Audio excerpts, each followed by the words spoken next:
Steve doesn't like music. He hates it. It's true. It's true. I do have no soul. All the Steves in here hate music. All the Steves. Is that the beginning?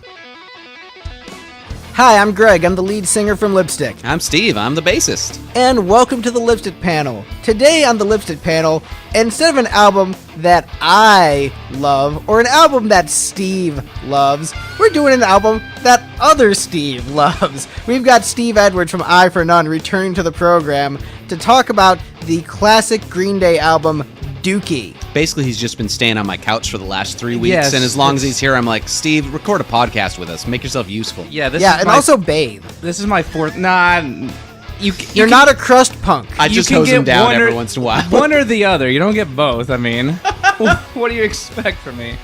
All right, this is my fourth time here. I feel like, well, not at your house, because this is where you record. I've been at your house many times.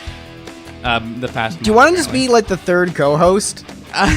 Just yeah, except no Kiss albums for me. Okay. All right, we're doing. So then we've got a few of those left. You're fired. There is several. one Kiss album I want to bring you on in particular for. Okay. And that is their 90s grunge album. Okay, that sounds cool. So I want to bring you on for that, but we've got a ways to go before we get there. We're at the no makeup era now, though, right? Not yet. We still. What? I thought Unmasked was no makeup. Nope. Everyone thinks Unmasked is no makeup, and that's why people were pissed when they bought it. Like, what? There's no picture of the band without the makeup inside? This is bullshit. No, you still have, like 4 more albums of makeup to go. Golly. Say that as if it matters. But then doesn't it go back to makeup again? Yes. Okay, so you're just waiting for that. Because after 2 or 3 albums, they realized, hold on, we're a bunch of kind of ugly dudes. Yeah, the you're makeup waiting for was that definitely doing us a Hold favor. on, it's more than 2 albums. It was like 15 years without makeup. And like a bunch of multi-platinum albums. They did okay.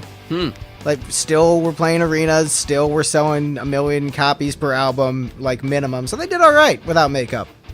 But we're not talking about Kiss. We're talking about Green Day. Was I even the one who brought up Kiss? I did sort of. And I hate myself forever for it. Good job, Steve. Forever when people listen to this Green Day podcast, the first thing they're going to hear is us talking about Kiss. They're like, and if they don't know what you're doing here, like if they just search like Green Day Dookie album and they find this, they'll be like, so here's what we do on the show for first time listeners. Other Steve, Hi. that's Steve. He and I are in a band called Lipstick. We're a glam rock band, and this podcast is just us and friends, people in the industry, just random people we bring off the street, whoever, talking about music. Taking an album, ranking the songs from least best to best. you have streetwalkers come in? You know, Okay. we're very open in Lipstick. We accept people from all walks of life, just as the Lord and Savior Jesus Christ did. Okay. Jesus Christ did love prostitutes. Right?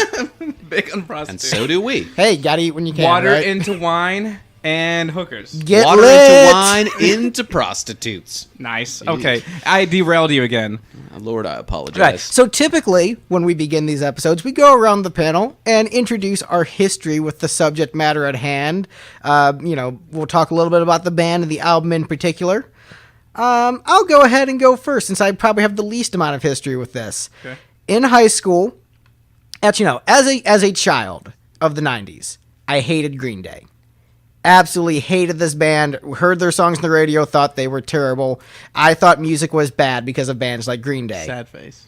Went to high school. I didn't like music at all when I was younger, but then when I became a younger teenager, I started to be into music, and everyone said, you have to listen to Green Day. They're like the best band ever. You have to check out Green Day.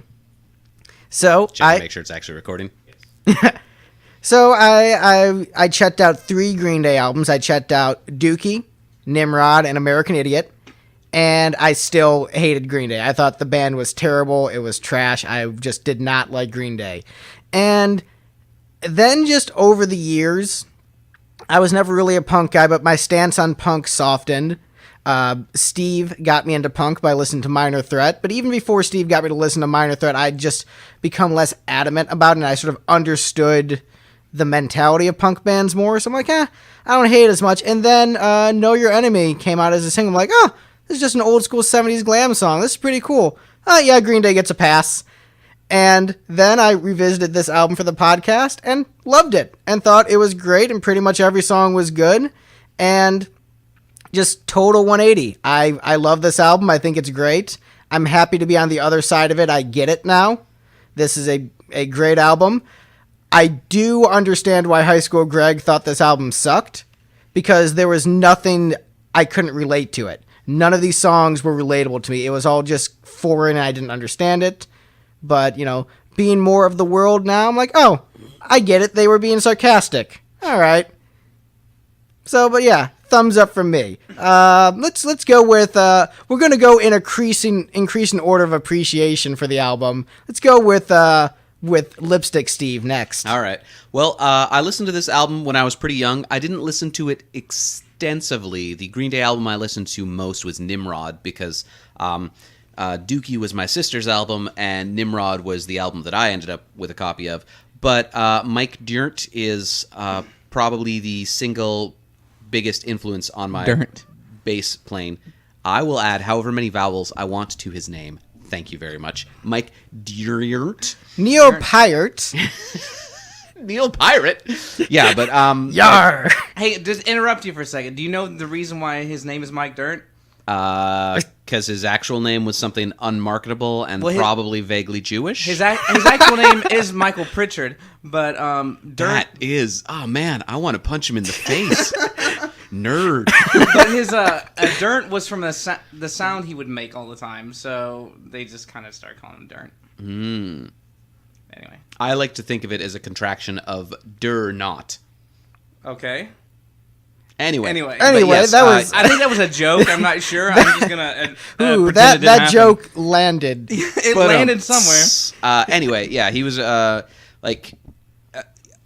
he is probably the only bassist I have intentionally set out to emulate. Was Mike Dirnt, and then that has affected my style a lot. I really love the playing a lot of eighth notes with a whole bunch of cool runs and interesting little melodic bits. And then Green Day is just one of those bands I enjoyed a lot of growing up. And, as I listened to more music and explored other bands, I stopped listening to them particularly much. There were some other sort of pop punk bands that I've discovered in the intervening years that I'm like, man, these guys did everything that Green Day did, but better, like Pain and Computer Class. Oh man, Computer Class is great. Computer Class is kind of cheating because, they didn't come out until 15 years after Green Day and specifically cite Green Day as an influence in their songs. But yeah, but they did do a lot of things better than Green Day. It's like early Green Day is a better song than Green Day has ever done. I don't know if the band you're talking about. I don't know if I agree with you on that. I probably don't agree with me either. Are you talking about the song Green Day from Green Day? No, the song Early Green Day. Because that's on their first album. No, we're talking about the song Early Green Day by Computer Class, which is a really obscure band. But if you like Green Day, you should check... Blink 182. And how Dude Ranch is a great album. Is it really?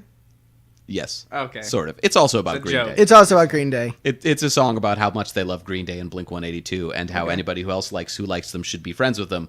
Yeah. Yeah, it's like you find someone else who likes the same kind of music as you. You're like, let's be best friends. I don't know why Steve and I are best friends, because with this ranking, we fully disagreed. Like, no, you're wrong. We just went opposite each other. And then Steve Edwards and I are like, yeah, we understand. You and I apparently understand Green Day. The same way you and I understand Smashing Pumpkins. I feel like me and other Steve should be in a band together because we absolutely agree on music. Like, no, this is how you should write a song.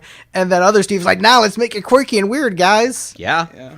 Weird is good, but this isn't a band where it's weird is really the thing. No, I mean, they're next generation Ramones.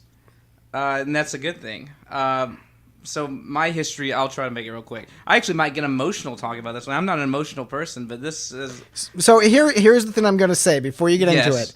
Our longest episode thus far is Pisces Iscariot, 2.5 hours. Oh, God. So that is longer than any other thing we've talked about on the show. So if you want to go and make Dookie longer than Pisces, you have the freedom to. No, I don't want to do that. This album has a lot of songs to talk about. No one will ever listen to this if there's like two and some change hours. But this was Dookie was actually one of the very first albums I ever had. I got a set of my brother and I got a set of like 10 CDs together, 12, whatever it was, because we did the Columbia House thing, and Green Day's Dookie was one of the first ones in '94, and I was 8 years old, and I remember it started like hearing like When I Come Around, Longview, Welcome to Paradise on the radio. That's when I first started getting into rock music, even that young, and that's what really propelled my love for rock music is all these bands at this time, but specifically this band I just fell in love with. This album is why I play guitar to this day, is why I started really writing songs.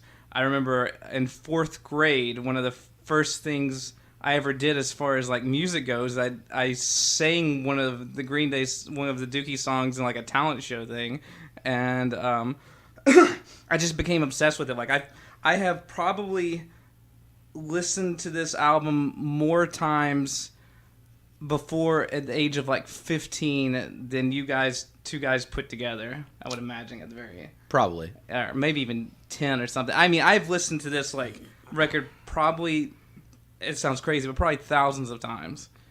So I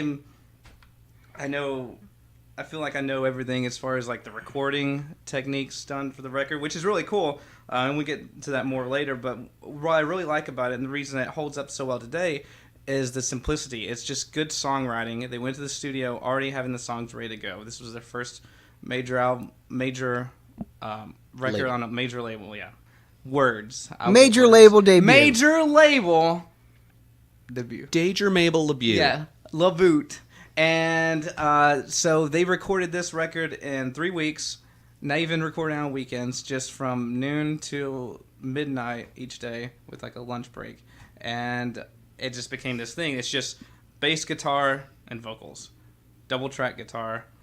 And No drums anywhere on Yeah, the no. album. Oh, yeah, I forgot about drums. Yeah, there's no drums. Yeah, you take. It's the all drums out of it. psychoacoustics, Yeah, actually. it's all- There's no drums. You just... Yeah. The fact that they were able to make those acoustic guitars sound like drums Yeah, was really that's impressive. I mean, that's what most bands of that era did. Is they would just set up different acoustic guitars, and they would have Dave Grohl beat on them, and then they made a record. Was And Dave that's- Grohl on every album back Dave then Grohl too? was actually on. Yeah, Dave Grohl I think played every instrument on this record. Yes, he's on every record ever made. I felt like we should just hold silence as long as possible. Yeah, moment of silence for Yeah. Dave Grohl, R.I.P. Yeah, rest in peace, Dave Grohl. If this, so we record this in advance. If Dave Grohl dies and this Oh, episode no. comes out, Oh God. it's gonna be Steve Edwards' fault. Okay, I'll take that blame. All right, here we go. So, all right, we're gonna get into these Let's rankings. record. All right, are you? Hey, Steve, can you hit the record button? Yeah, let's Yep. start now. Boop, boop, boop. Record button. All right.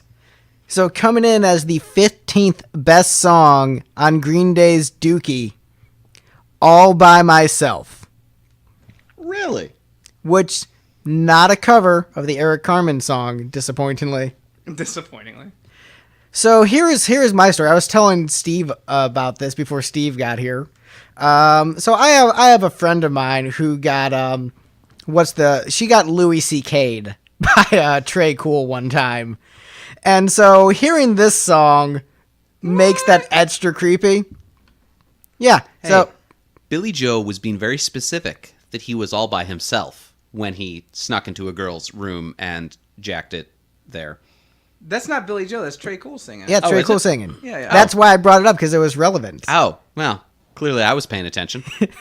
Yeah, so that gives the song an extra layer of creepiness to it, because I had a friend who got invited to hang out with Trey Cool, and then I guess he locked the door on her and then just started jacking it, but he was completely flaccid and couldn't get it up, and then she's like, all right, well, I'm gonna go, and then unlocks the door and runs out.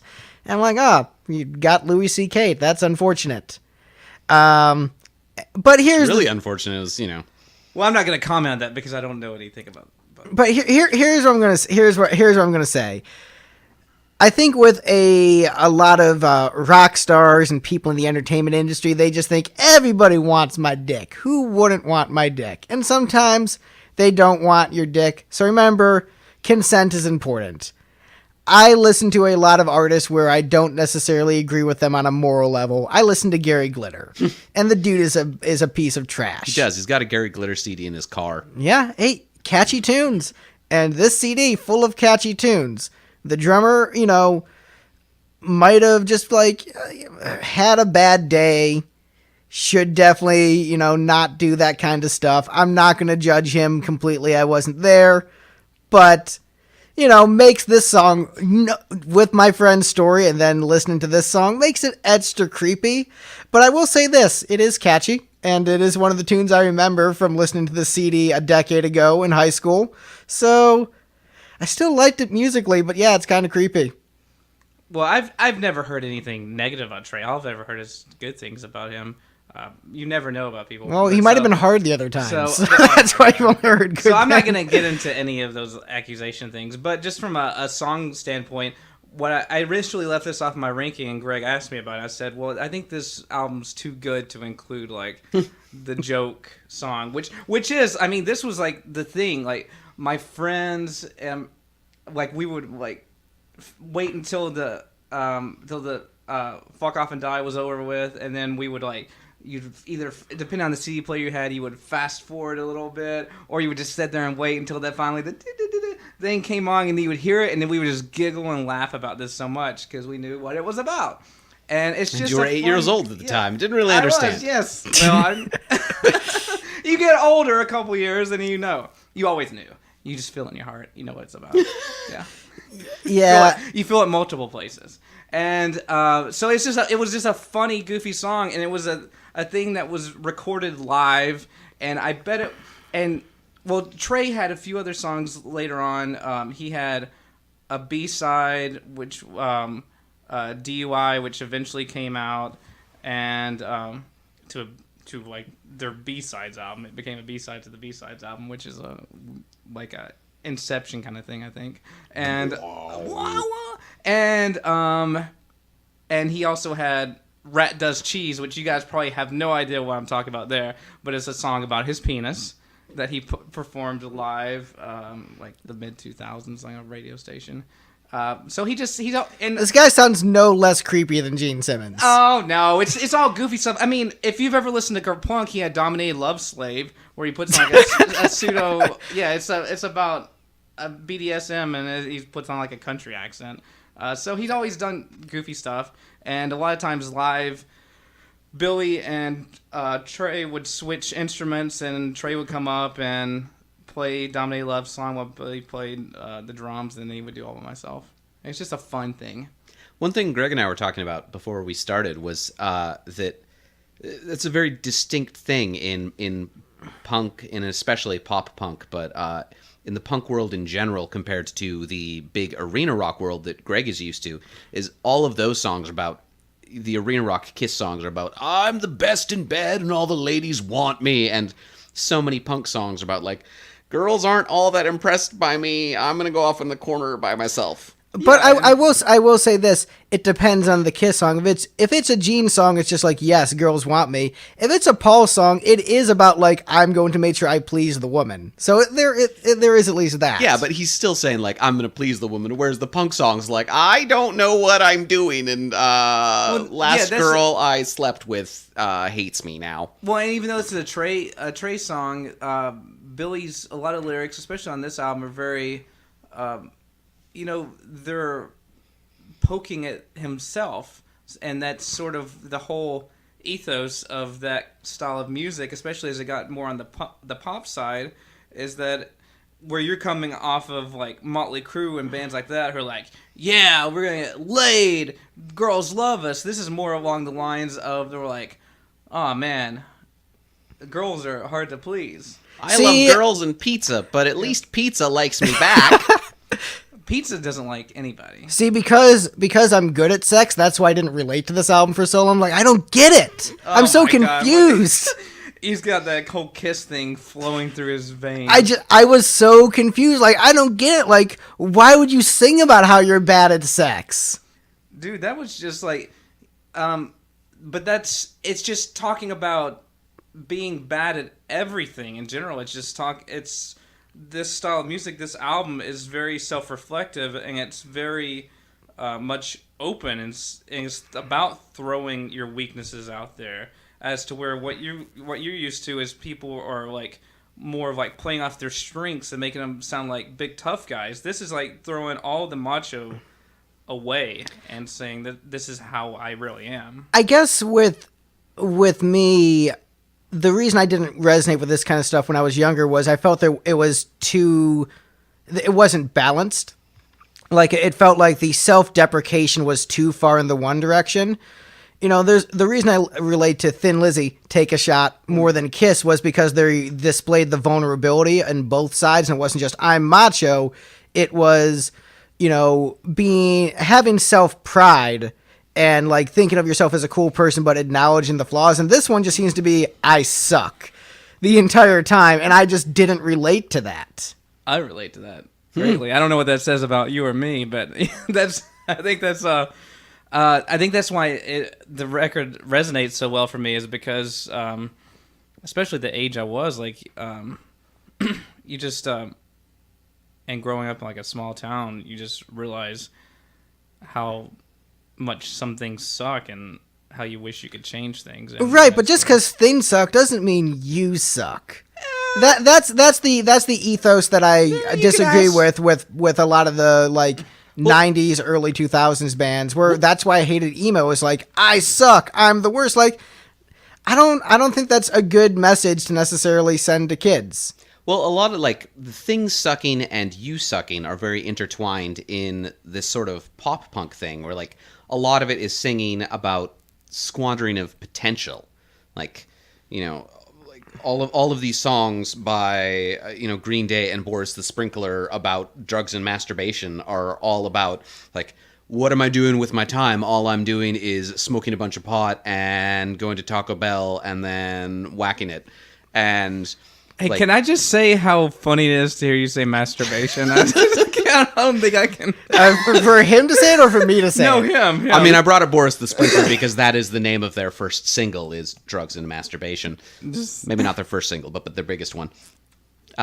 Green Bay.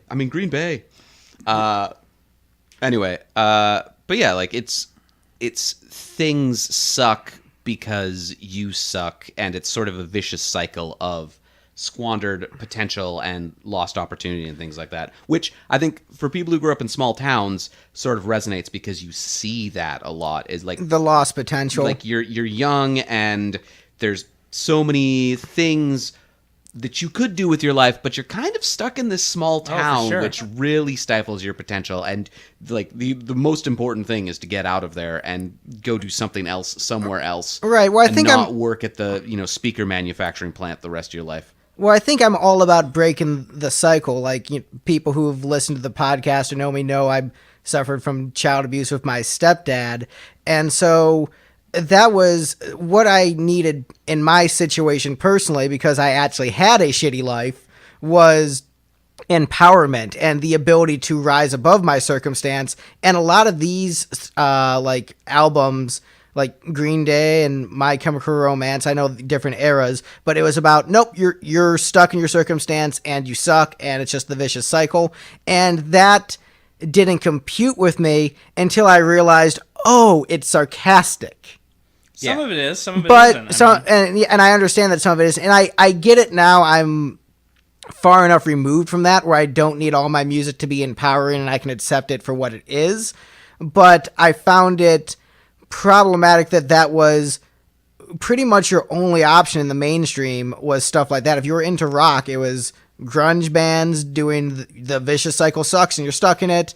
These kind of bands, vicious cycle sucks and you're stuck in it. I like breaking the cycle, and to the credit of those hair metal bands, they all had anthems about breaking out of the cycle and like overcoming obstacles. I don't know, but also talking about your feelings and talking about things that are bothering you is a way of removing that as well. I mean, even if you're talking about the bad things, like it's the same thing as like with therapy. You kind of just get it out there, and then that's what power ballads were for, bro. Oh my god! Have you heard When the Children Cry? I try not to. I think I'll cry if I hear it. Yes.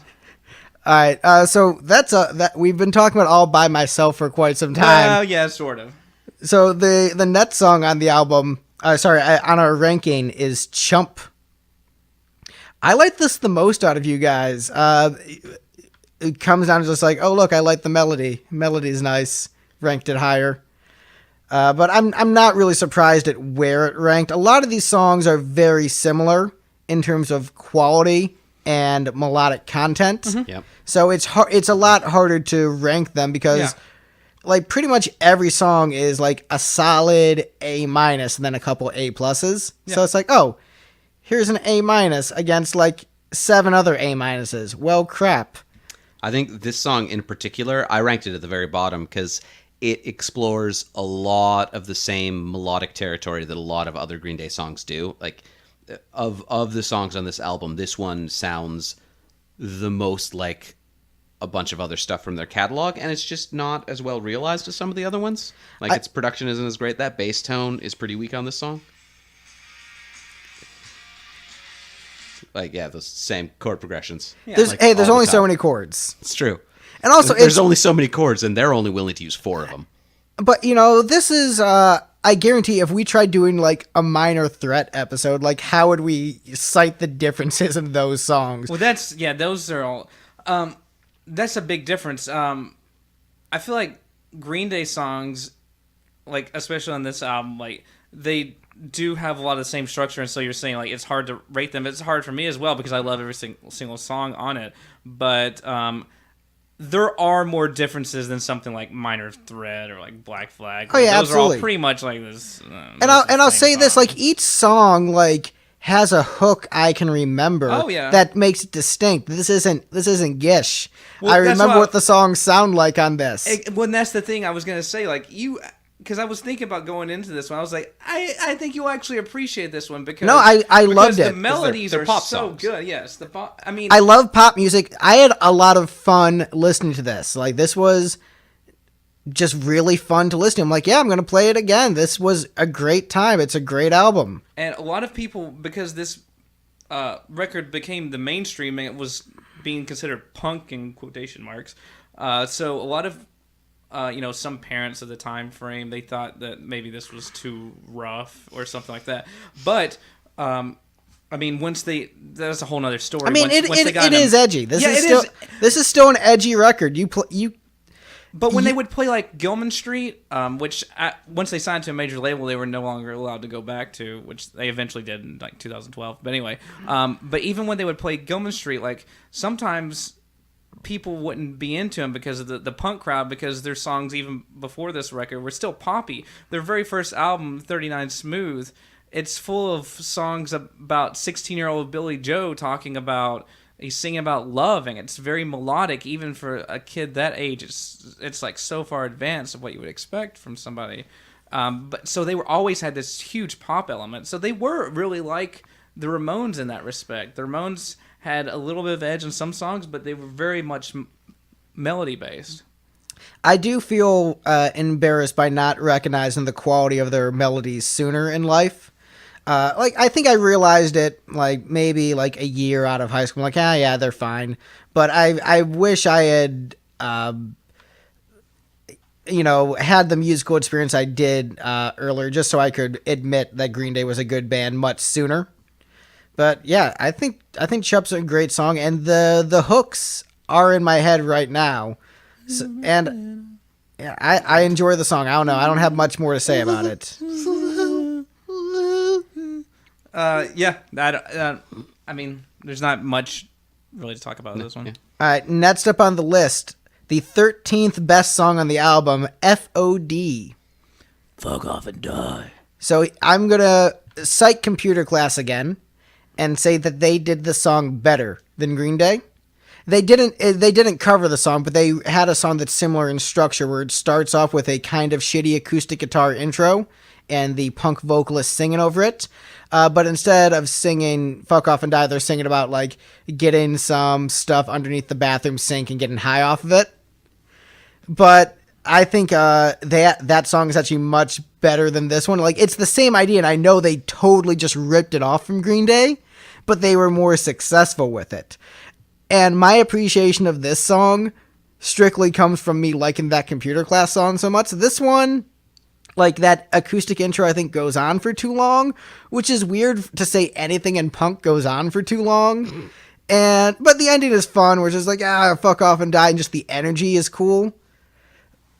But I think, the way that Steve has heard other bands do what Kiss is doing better than Kiss and is spoiled by it, that's the way I'm spoiled by Computer Glass doing this better than Green Day. So basically, if you came to this podcast because you saw Green Day and like, oh, I'm going to check out the band that they're talking about, don't bother listening to Lipstick. You should listen to Computer Class. I mean, you should still listen to Lipstick if you have diverse musical taste. We sound nothing like Green Day, but honestly, yes, listen to Computer Class. And if you came to a different episode of the podcast to check out Kiss, yes, you should listen to Lipstick. Right. We're realizing Kiss better than they did back in the day. We wear less makeup. Anyway, back to that, because I don't know this other band you're talking about. I don't care about this other band. I mean, they're really good. If you like Green Day, you should absolutely check I them can out. loan you a CD. Yeah, they're pretty great. But FOD, if this song was somewhere else in the record, another place, it wouldn't be as good. It's a perfect closing track to this, just because of the arrangement. It's not... Sorry.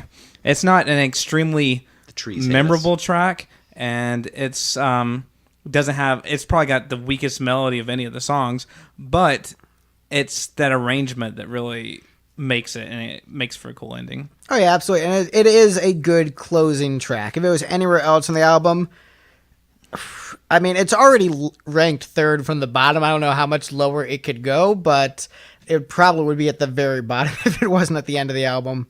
I put this one in the middle.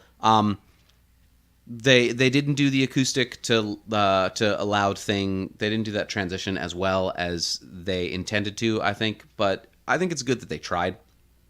What do you mean? What did you expect out of it? I don't get what you're saying. I think it just could have been like they could have realized it better. Bigger. They could have had a better sounding acoustic. They could. I think that's the point, though. Is it supposed to sound? Yeah. The way it does. I mean, everything here... So they intentionally have two distinct bad acoustic tones in this album? What do you mean two? All by Myself. Oh, well, that's a live thing. That's different. This, it's not a terrible tone. It's just meant to be very kind of... It's kind of abrasive. It's kind of dry. This record in general, when they recorded it, the engineer, he wanted to start putting some reverb and stuff. He was trying to sneak it in wherever he could. Neil King, the engineer, and the band was very adamant, dry. We want it really dry. That's how their first two records were, and that's how all the punk records of the time was. But it kind of lost its life because this was so simply recorded. He said it was one of the ones where you could kind of just push the faders up, and it already sounded good. It was already kind of mixed.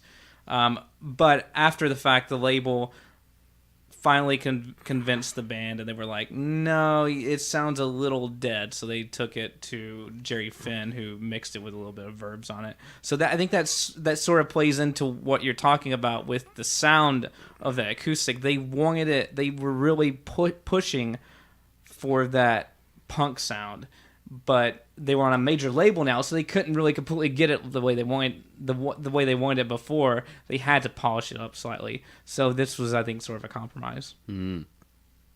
Oh, if you put it that way, I mean, I still think that leaves me correct in my assessment that it wasn't a very good realization of what they were going for. Yeah, look, Computer Class did it better. All right, moving on. Next on our list, we have In the End. So when I said that there's a major hook I can remember in all the songs, this one I don't really remember what it sounds like. Well, I'll play it for you, because I was thinking that we should play little snippets of the songs anyway, in case people don't remember them super well. I mean, they're on YouTube. Oh, this one. Okay. It's the very fast one. It's the fast punk one. Yeah. All right. You know what? I think this is... the fast punk one. Well, like the one that's, I think, the most punk out of all the songs on the album. I would agree with that. I would say, and now that I remember, I think the reason I didn't remember it was the vocal hook wasn't sticking with me. But I think it's really good to have something this straightforward on the album just as a change of pace.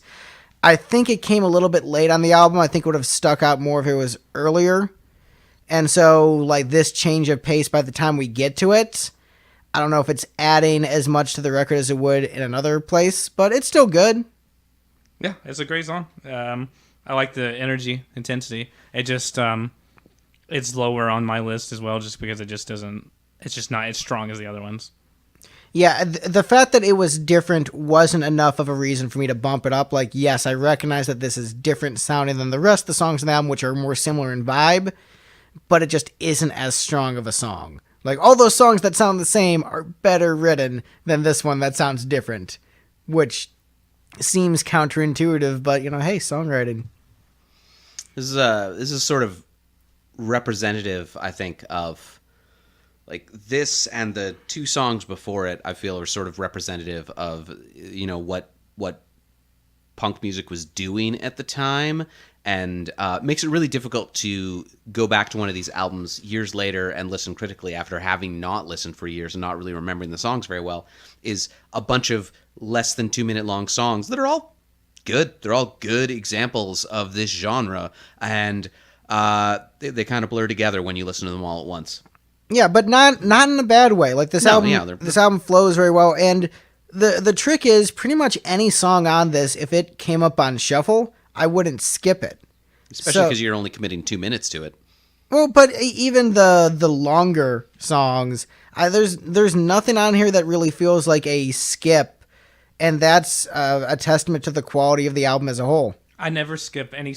The only song I ever skip on the record is Longview, and just because I've heard it a million times. So many times. I would say, the only reason you would skip is if there's a particular one you just want to get to because you're in the mood for it. Yeah. But any one of these songs has the potential of being that song. I agree. Including All By Myself. If I'm just like, man, I'm just feeling really... I've been watching a lot of Louis, and I just want to... Oh, my God. All right.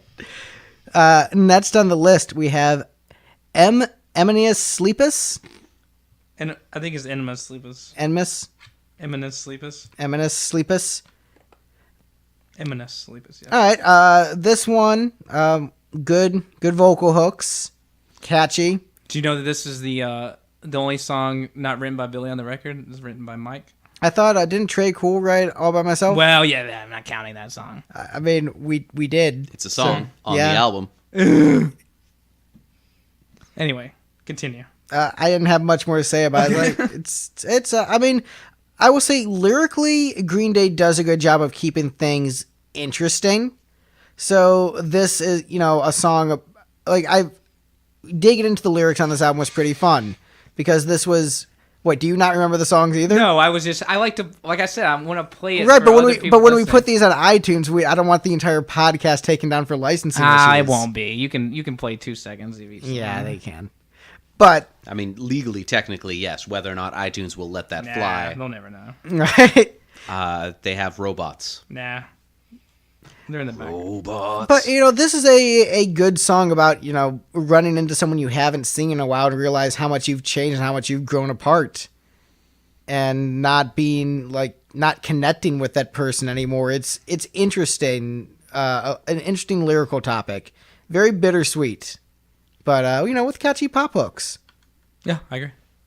I have nothing to say about this one that I didn't have to say about the last one. It's a solid sub 2 minute pop punk song. Steve doesn't care about lyrics. Also, Steve doesn't have friends. It's non-lyrical friends, yeah. It's hard to listen critically once and really retain a lot. Oh, well, that's why I listen more than once. Yeah, but I procrastinate. Also, you schedule these episodes like maybe half a week to a full week in advance, which doesn't necessarily leave as much time to listen a bunch of times critically. Yeah, it's true. I'm both lazy. I'm a bassist. All right, so here's you said I schedule these like a week or whatever in advance, right? So if you listen to it once a day, that gives you 7 potential opportunities to listen to it. Yeah, but I don't want to listen to it once a day. That's because you just don't like Green Day. I would say I've probably listened to this album once a week for most of the years of my life. Yeah, I listen to, usually what I do is I listen to it once, then I wait a couple days, then I listen to each song on the album 3 times in a row, so I get the hook ingrained, and then I just listen to it at my leisure the rest of the week. See, that's a lot of work. Well, I care. I like music, Steve. It's not just work. I can enjoy it, except when it's Gish, where I was just torturing myself and pulling teeth. At least, like Or Gene Simmons. half of that album is really good. I stand by the Beatles sounding songs in that album, and Radioactive as being great. So I'll stand by a good half of that record. But also, you bring up a good point when we were talking about the Gene Simmons album, and then Steve Edwards was saying, "Oh, I just can't remember these songs very well." If you listen to an album just like once or twice, you're not going to fully remember the experience. You have to give it some time and let it sink in. I think it depends on how interested you are in the music. And no, it definitely does. But what I'm saying with this, the reason I listen so many times is so I can try to have a decent opinion, let it sink in, let it ingrain in my brain, and not just say, "Oh, I don't remember it." So that's why I put in the extra effort, because for me it does take more than one listen for me to really get these songs in. But I take notes because I'm all about efficiency. well, I take notes too. I do both. So are we just talking about who's better here, or is this what we're talking I about mean, now? there's nothing really to discuss. Steve is a better musician. I'm a better person. Moving on. And that's on the list, is having true, a I'm a blast. Having a blast. Great song, yeah. So I was asking Steve whether or not the Columbine kids were fans of Green Day. Which not that I know of. They were No, they were largely into industrial KMFDM and Marilyn Manson. And That was the whole Manson thing, the whole debate about that. Yeah, they were huge into what was considered goth by people who didn't know any better. Yeah, but a song about was just in fact like all a industrial. song about a bomber just killing people because he's angry and frustrated with the world. I wonder, like, how many. Because here's the thing: people are dumb, and teenagers are dumber. I wonder how many teenagers like took those lyrics to heart. We'll never know. We won't know, but I think that's the kind of thing that would have enraged high school Greg. Like, what? They're seriously just writing a song about killing people like this? This is crap. And I get that they're doing it sarcastically. Yeah, it's not actually about killing people. It's no, I get it. Metaphorical thing. Honestly, this reminds me a bit of Bruce Springsteen in terms of lyrics, and also, why am I blanking on his name? You Have a Friend in Me. Randy Newman. Yeah. Yeah, this is like a Randy Newman punk song. So this song is basically about belittling short people to you. Yes. I mean, hey, this is a cool song. You know, maybe he was upset that everyone was calling him short, and then he decided to be a suicide bomber because he was just bad at sex, spent all his time masturbating. It's like, all right, I guess I have to go kill people now because no one likes me. I have no friends. That works for me. Now I'm just picturing like Billy Joe Armstrong doing "Whoa, short people." Yeah, that would actually work. Like a pop punk cover of any Randy Newman song would be pretty listenable. But yeah, this song, I remember the first few times I listened to it, I thought, man, those are some bad vocal harmonies, even for a punk band. And I always remember this one as the one where I forgot the hooks. You think those are bad harmonies? I don't think there's a bad harmony in this whole record. I think the only bad harmonies are on Having a Blast. All right, I like listening to this album straight through.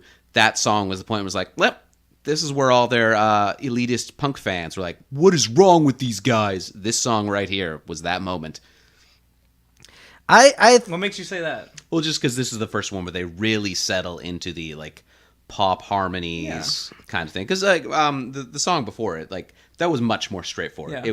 It was a polished punk song. I like had hooky vocals, but was still just basically a much more like, you know, a stripped down Ramones kind of thing. And Mike's usually singing thirds on most of this record, so I don't know. The harmonies just sounded pretty weak to me. They just didn't. man.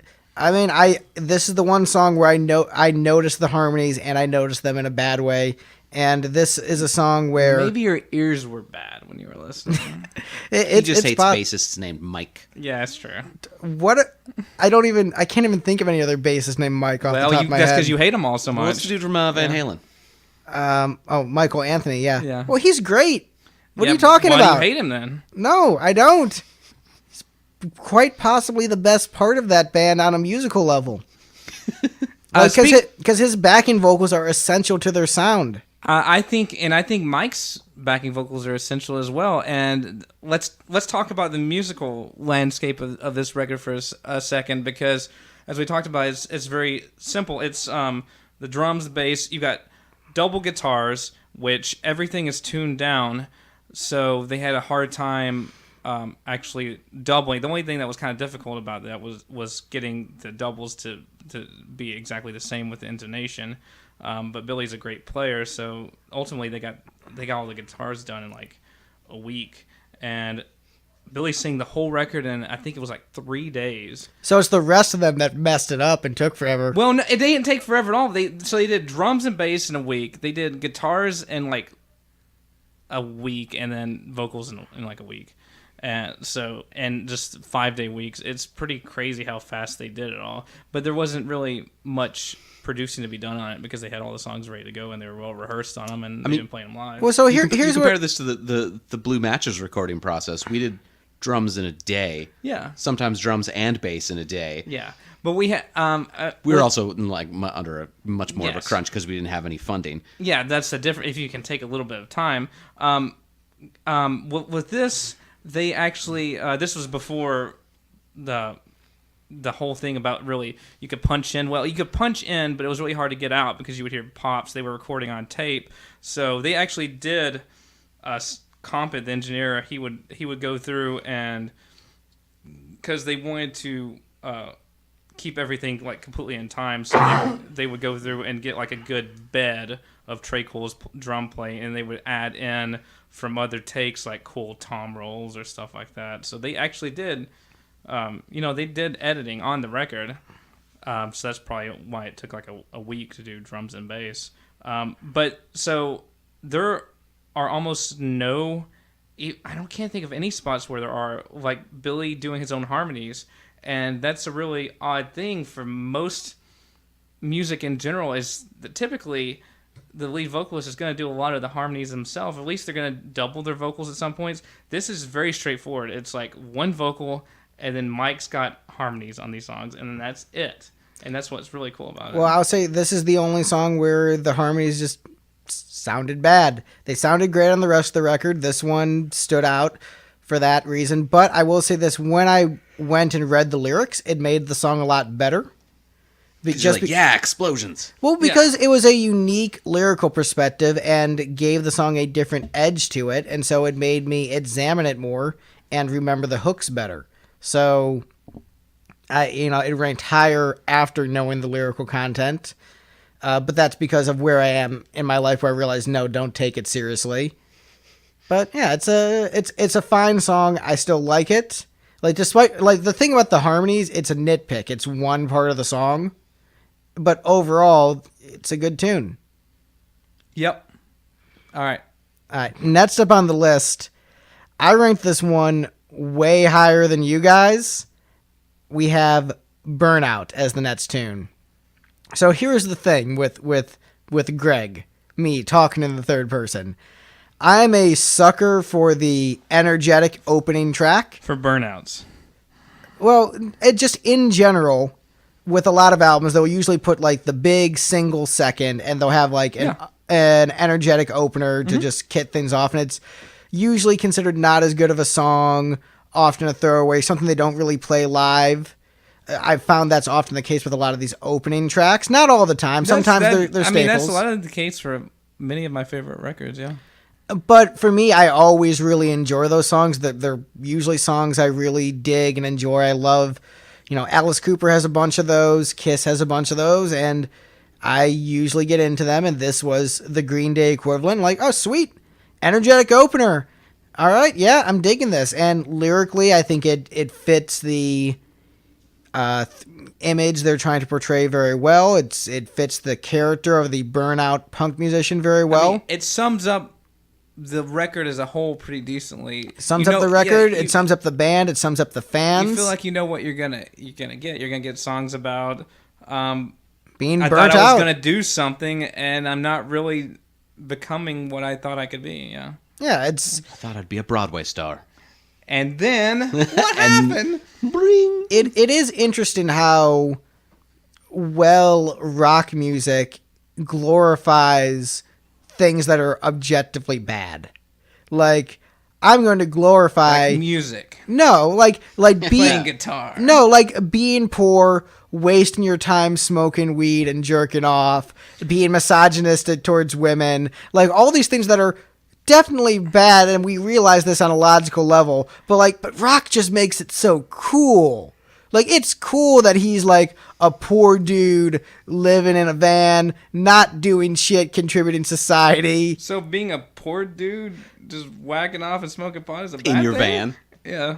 Okay. No, I'm not. But I feel it's like that I is just never didn't- portrayed as a good thing in these songs. It's just- you're never saying like you're a I slacker. have such a great life. Like I play video games 17 hours a day when I'm not sleeping or eating Cheetos or jerking it. Well, because when this record came out in February '94, they were playing video games 17 but hours what a day. but They what, were what I'm mostly saying just is like playing, it is Mario. weird how like the Mario's burnout a hard game.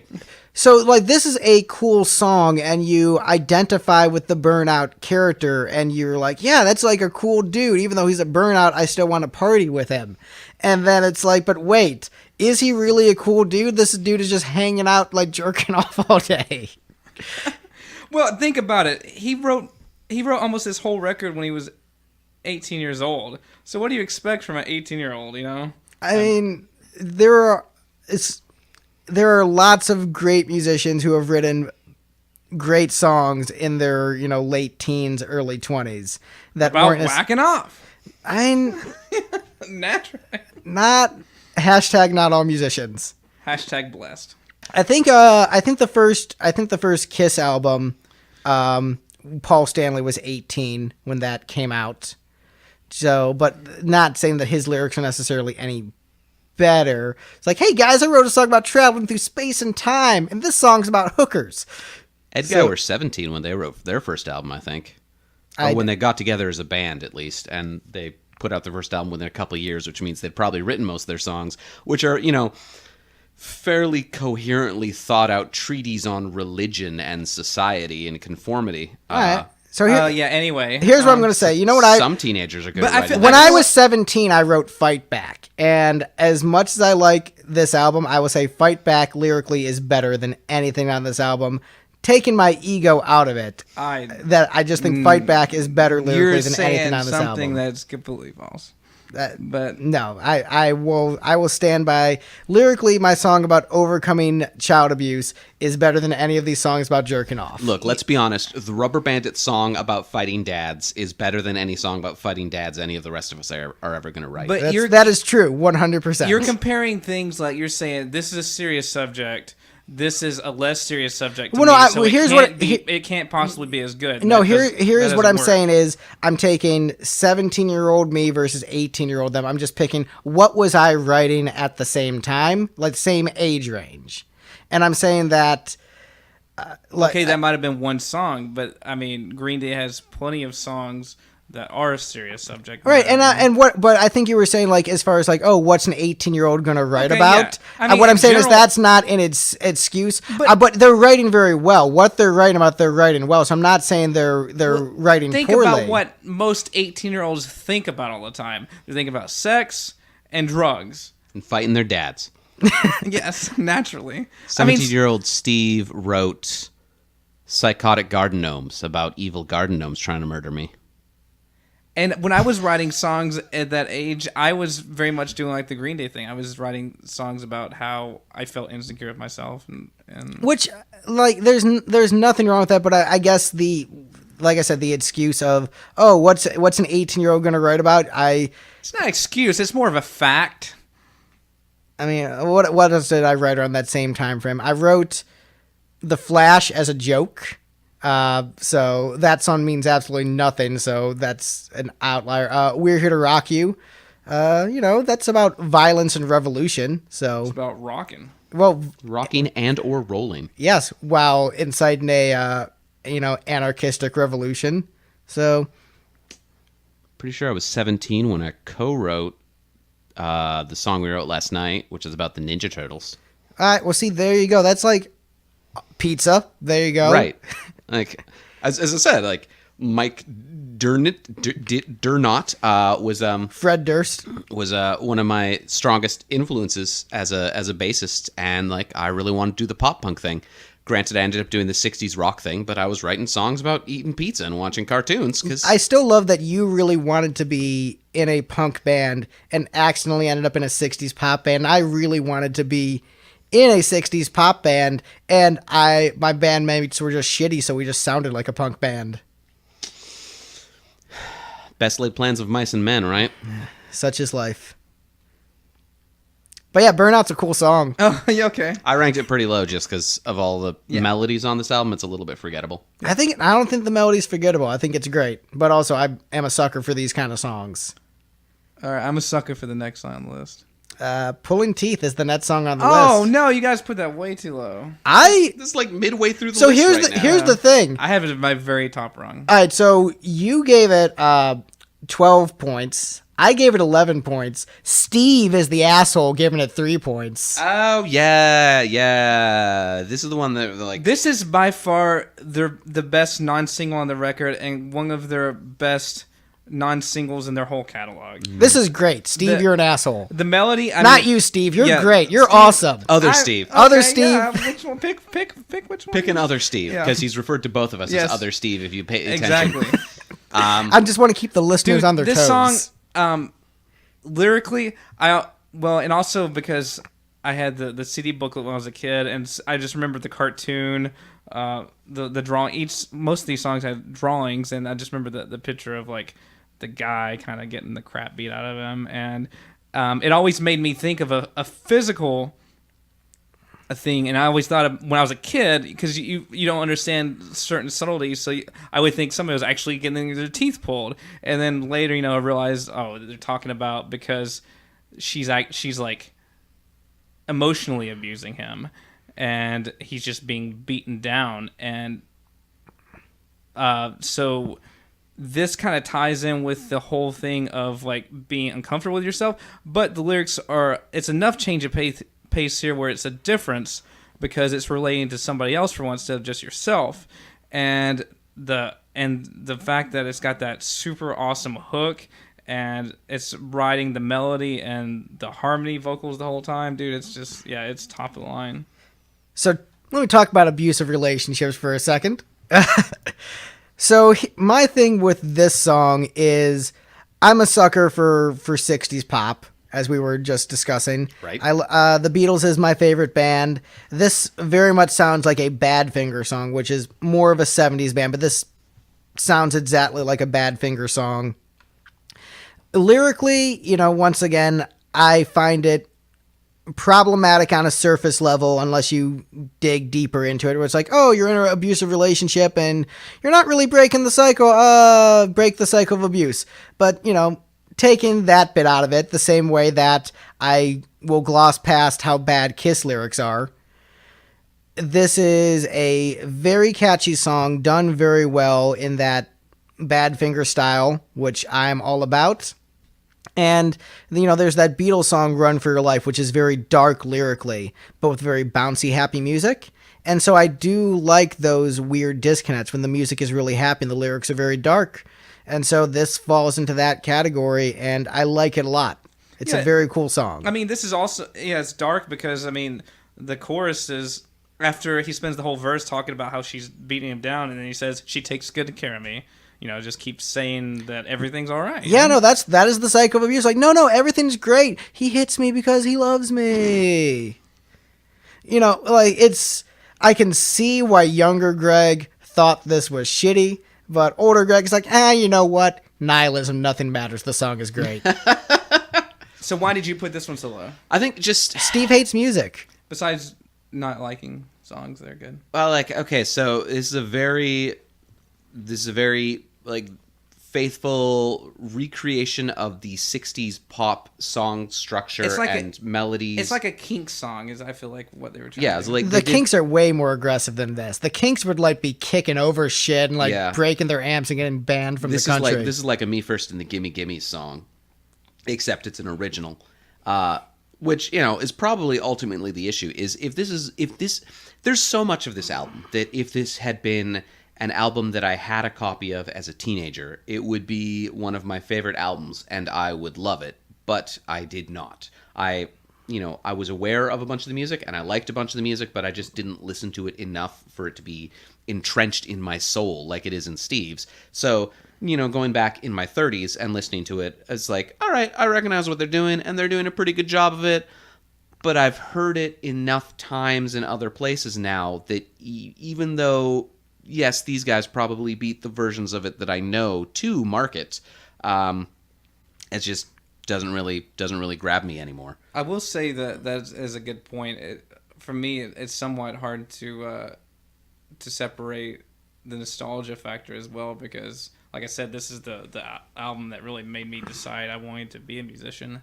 So it's hard to be like, I just don't know what I would think now if I had never listened to any of these songs. I went back at my age and listened to it, what I would think, and it's a weird thing. It's hard. Like, I've never thought about ranking songs on this before. I just always thought, oh, this is magic. Right. Well, see, I don't have the nostalgia. I listened to this album maybe once or twice in high school, thought it was a pile of shit, and then never listened to it again until very recently. It was a pile of dookie. You also don't listen to this genre a lot, so Yeah. the things that they're doing you haven't heard as many times. But I mean, like, again, Me First and the Gimme Gimmes is basically this song, but all covers. Right, but here's the trick. You think I haven't heard songs that sound like this before? I mean, you've listened Like, to radio, but I listen to more of this kind of music than both of you guys combined. I mean, like, you listen to a lot of 60s pops. You listen to punk covers of 60s pop. But I'm saying I don't listen to the punk covers. But the thing is, this kind of musical styling is very much in my wheelhouse. This doesn't really even sound like a punk song at all. This song to me sounds very much like a backyard band just playing a 60s pop cover song. Like, it doesn't sound like a punk band. It just sounds like a high school band jamming on like a Beatles or Byrds or Badfinger song. And it just so happens that they wrote an original for it, but they did such a good job with it. I like the vibe of it. I think they nailed it. And I think that Steve is correct and Steve is very incorrect. All right. Let's go on next. All right, next song. Next up, once again, Steve, what an asshole. When I Come Around is down here Yep. All right. Yep. as the 7th best song on the album. That's on me. It's just I'm a little tired of this one. Yeah, but that's not. I try to do that as well. Like, it's hard to be like, I'm sick of this song. I'm gonna put it low because I try to. It's like the Kiss fans are like, you know what, Rock and Roll All Night isn't that good. No, fuck you. It's one of the best songs. Like, you know why it's played so much? Why it's one of their biggest hits? Because it's great. Yeah, like if I was ranking on songs I want to hear the most, this one would probably be at the very bottom. But I'm ranking them on quality of the songs, so this is. I am ranking them on objective criteria, not my own arbitrary subjective shenanigans. On continually changing criteria. But I do wonder what I would think about it now, because the lyrics are so simplistic. It's kind of some cheesy rhymes in there, and it's very simple chords. It's the same chords as Glycerin from Bush, which is one of my other favorite songs. But I absolutely love this, and I think this was the first Green Day song I ever heard, and I just remember being a kid being, oh my god, this is amazing. It's probably the best thing I've ever heard in my entire life. I think this one's an exception to that idea, is that if I heard this one for the first time nowadays, I would probably think much more highly of it. Just, I think the components of it are pretty great. Like, there's a good bass line, it's a good melody, the production and arrangement of it are all good.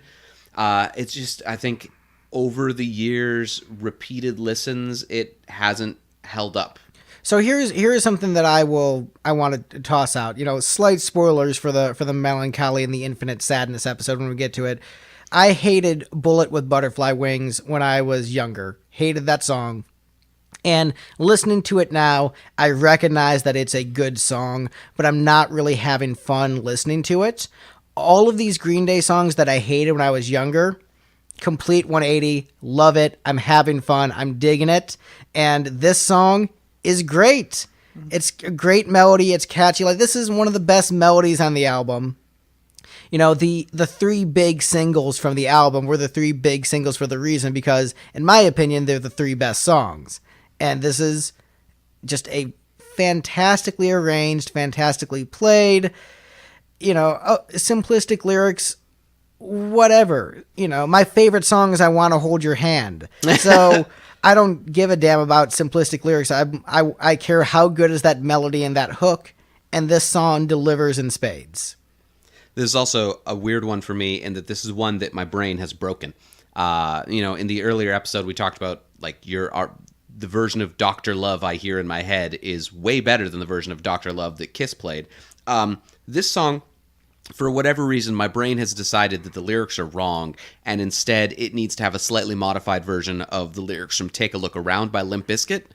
So, like, whenever I think of this song, I find myself singing, "I'm a loser and a user and a microphone abuser." Wait, no, hold on. Well, very incorrect. I'm mostly just impressed that you know Limp Bizkit lyrics. So. I have the Mission Impossible 2 soundtrack. That's all that matters.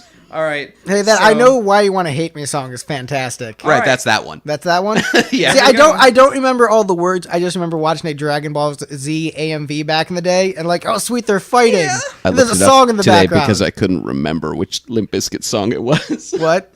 I looked it up today because I couldn't remember which Limp Bizkit song I was thinking of the words from. You're acting like you're embarrassed you can't remember a Limp Bizkit song. I mean, Limp Bizkit's probably the most hated band. Like, I'm embarrassed that I can't remember a Limp Bizkit song from a CD that I do own. Yeah.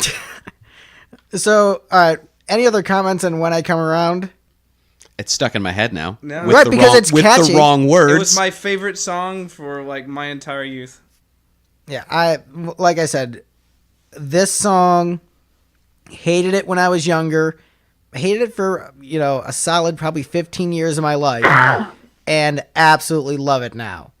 100% adore this song. Listening to it with the ears I have now, though, the solo is kind of funny just because it's like 3 notes. Well, all these solos are hilarious. I forgot to mention this on Burnout, but me being a, classic rock guy, dad rock, when they get to the spot where there's a solo, it's like, oh, right, he can't solo, so they're just going to do like an instrumental break instead. Well, hang on. Was this before or after that awful Sublime song with the worst solo ever? This would... I don't know which song you're talking about. But... I Can Play the Guitar Like a Mother Effing Riot? Oh, this would be before that, I think. Yeah. I don't know much about Sublime. No, these solos are adorable. But here's the thing. It's not that Billy Joe can't solo, because if you listen to the very first album, Billy Joe has amazing solos on that record, and I've seen plenty of videos of him ripping. He just doesn't want to because he doesn't feel like it fits the style. It's an interesting thing. I mean, I'd have to see it to believe it. Right, also, it's harder to solo when your guitar is slung down by your knees. Look cooler, but it's harder to play. Have you seen any hair metal bands ever?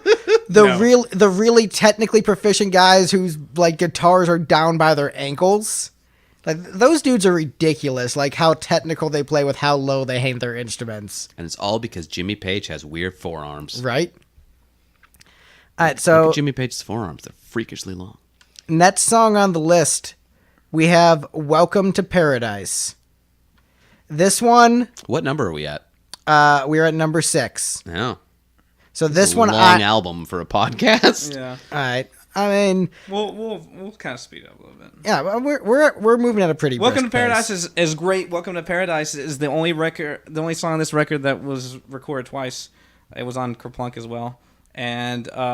the only real difference between this and the Kerplunk version is that the Kerplunk version is a little bit faster. I think this song should have been sped up. That was one of the things I noticed when listening to it. Like, then seems you might a little like slow. The Kerplunk one. I probably will. And I knew that this one was re-recorded. I didn't listen to the other version, but this one I thought to myself, this seems like it'd be a really great opener if it was faster. And definitely, I know this was a single too, right? Yes, this was the second single off the record. This one definitely felt like a very distant 4th place of the singles. Like, this one didn't feel nearly as good as the other ones, and there's 5 total singles on the record. What are the there's I know there's When I Come Around, So Basket Case, Longview. Well, I'll go in the order of release. Longview. Just name the one I didn't mention. Longview. Welcome to Paradise. When I Come Around, Basket Case, and She. Okay. No, Basket Case was third. Sorry, She. You could have just said She. She. All right. Yeah. I didn't know She was a single. Huh. Oh, man, they used to play on the radio all the time. But I think this one is really great lyrically. Like, this is very much, yeah. I'm a punk kid, fuck my parents, I guess I'm just going to go live in abject poverty now. Well, and that's what happened. He left home and he moved into this just run-down house where a bunch of other, like, druggies and burnouts were living, and he was just living on the floor. And Yeah, nostalgia for my youth. Oh. But See, you said you couldn't relate. in high school I Yeah. couldn't. Post high school, I'm like, damn, story of my life, bruh. Well, think about it. Brad? I mean, he was 18 at the time frame, so yeah. You just needed a couple of years under your belt to really identify with Billy Joe's lifestyle. And he dropped out of high school around 17, so... See, I didn't drop out. I graduated, and then shit hit the fan. But cool song. I think this is a great punk anthem. Oh, yeah. But because it's a great punk anthem, it needs to be much faster. Like this definitely felt like the stale corporate version of this song. I don't know. I think the... I think just instinctively comparing I the two knew versions, yeah. I don't know. I kind of think that this tempo works a little bit better for the melody. And the only other things that really changed is that Mike Dirnt's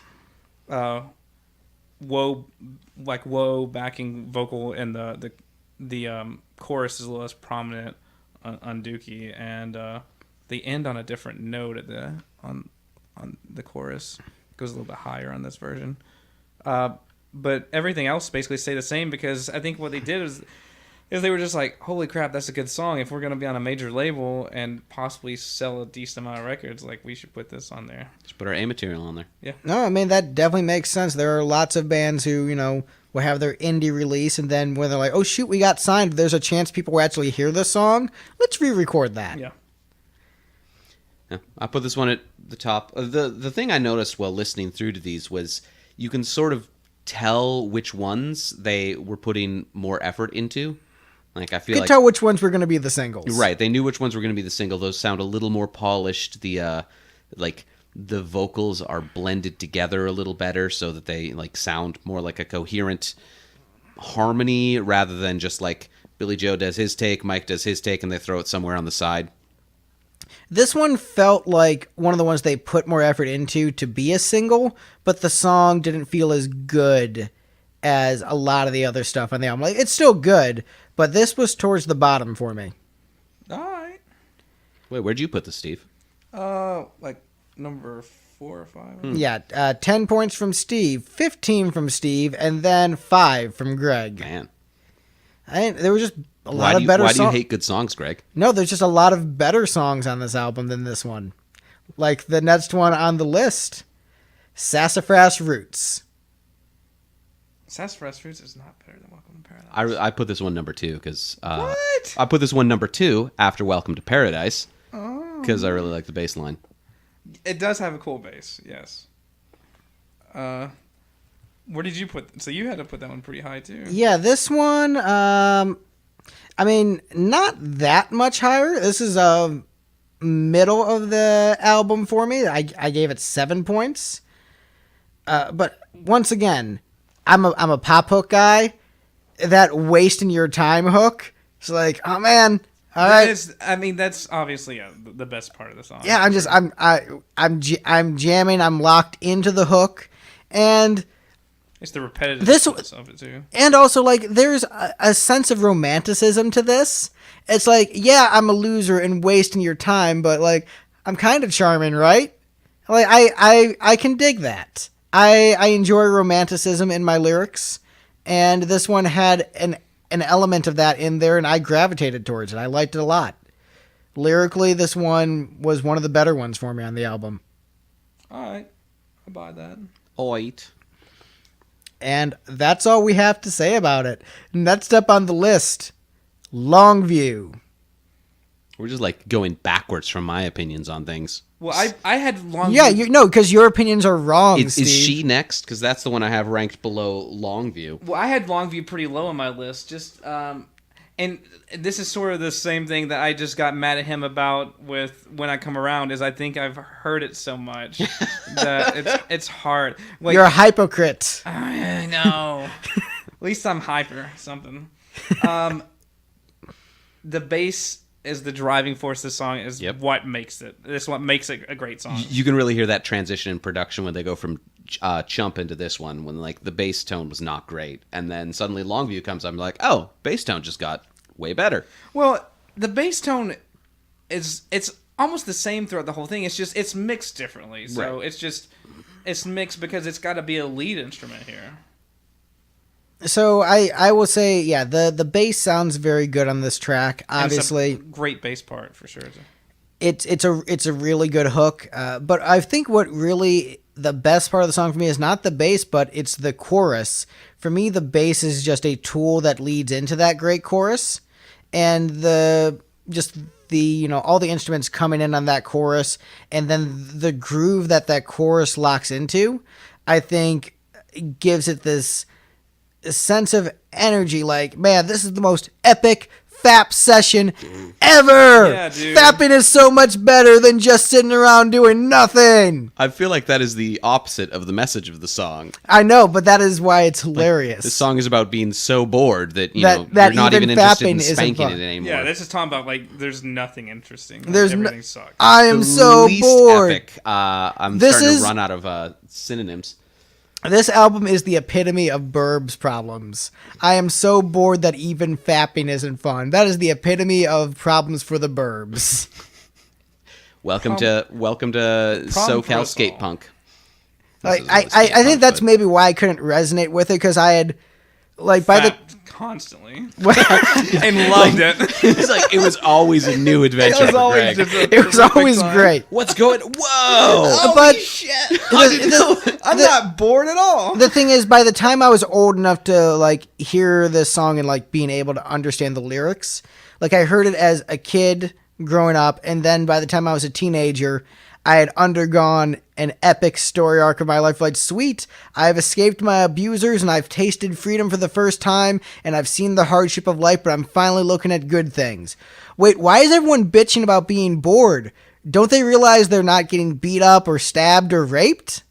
This is so much better, and they're all bitching about being bored. And so, coming from where I came from, bitching about boredom was an insult.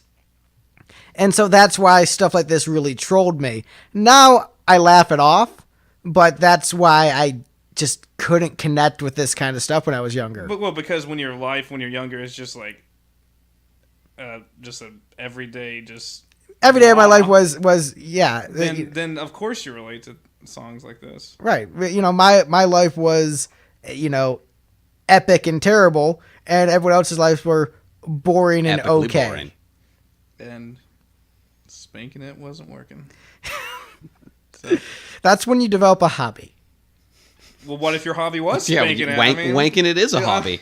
And it's Mix not it even up. cut Try anymore, okay? sit on your hands. Get The stranger. the stranger. Get some cream. Diversify. Alright. Try some stuff. all right. Anyway. Experiment. Just like really explore the space. Yeah. Try it with your feet. The space See if- being see your if- parents' basement. Take up yoga. See if your mouth can reach your cock. There's lots of things you can do. All right. I've heard PH say masturbation. I've heard Greg say cock today. I think I'm done here. Who was it that picked an album with a minimum of 3 songs about, I've run out of euphemisms that end in it. Oh, So I was the one who actually picked this because I assumed I was just stereotyping Lipstick Steve. It's like, oh, he likes 90s music. I assume he likes Dookie and thinks it's a masterpiece. He does like Dookie, but the record Dookie is the best. The album is an Right, we were insult. just talking about experimenting. The album is an insult to poop. Yes. Can we talk about that real quick? About poop? Because about experimenting with poop? Yes. Well, Yes, this Just record, roll around in it. It's the warm. record was originally supposed to be called Liquid Dookie, but the record company thought it was too gross, so they made them get rid of the liquid part. I mean, I'm still impressed that the major label was like, yeah, Exactly. Dookie. I think that's. I don't pretty see how cool. Liquid is any worse. Well, and I kind of feel like it's a worse name just because that sounds like a Queensryche album. that's so stupid. Are you saying you couldn't picture a Queensryche album called Liquid Dookie? I mean, I couldn't. Like, I'm trying to follow you. I'm thinking of Queensryche albums. I can think of Empire, Operation Mindcrime, and Operation Mindcrime 2. And Okay. Operation Liquid Dookie. Which Queensryche albums are about fecal matter? I mean, That's the Operation Mindcrime 2, of course. Yeah. Touche. That's the biggest mind. Touche. Oh, But it was called Dookie because they thought it was funny because when they were on tour all the time, like they were eating crappy and so they always had poops. And but it's also Poop is funny. but the reason why I do really love the monkey on the cover of this but album. it's- That The is little monkey that just is there holding great. the piece of poop, be like, throw? that is great. We used to, my friends and I used to sit and stare at that cover all the time and try to find hidden things in it. And what's also a cool good thing art. that I didn't realize until I got older was that the reason why there's a bomb on the cover is also because the whole idea of Dookie is also talking about an atomic bomb. That's what a bomb was called. So that's why you got the mushroom cloud and all that. So it's actually a play on that makes it a little bit less immature. If you really, I mean, a little bit. yeah. But I mean, come on, Dropping a it's Dookie on the Bay of Pigs. it's a punk album called Dookie. And we're like, but it's less immature than you think. Yeah. It's a pop punk song called Dookie, which means it's about pooping on a pizza. Well, and this album, the last time I looked, it sold over 16 million records. So just the amazingness of Punk. a record called Dookie selling that many, it's just crazy. Right? Yeah. I mean, It's pretty awesome. How many copies did the Butthole Surfers album cover sell? 4. all right. So next up on the list, speaking of poop, we have Coming Clean. This song, Isn't this a song about bisexuality? yes. Speaking of and poop, everything- yes. Oh God. Ew.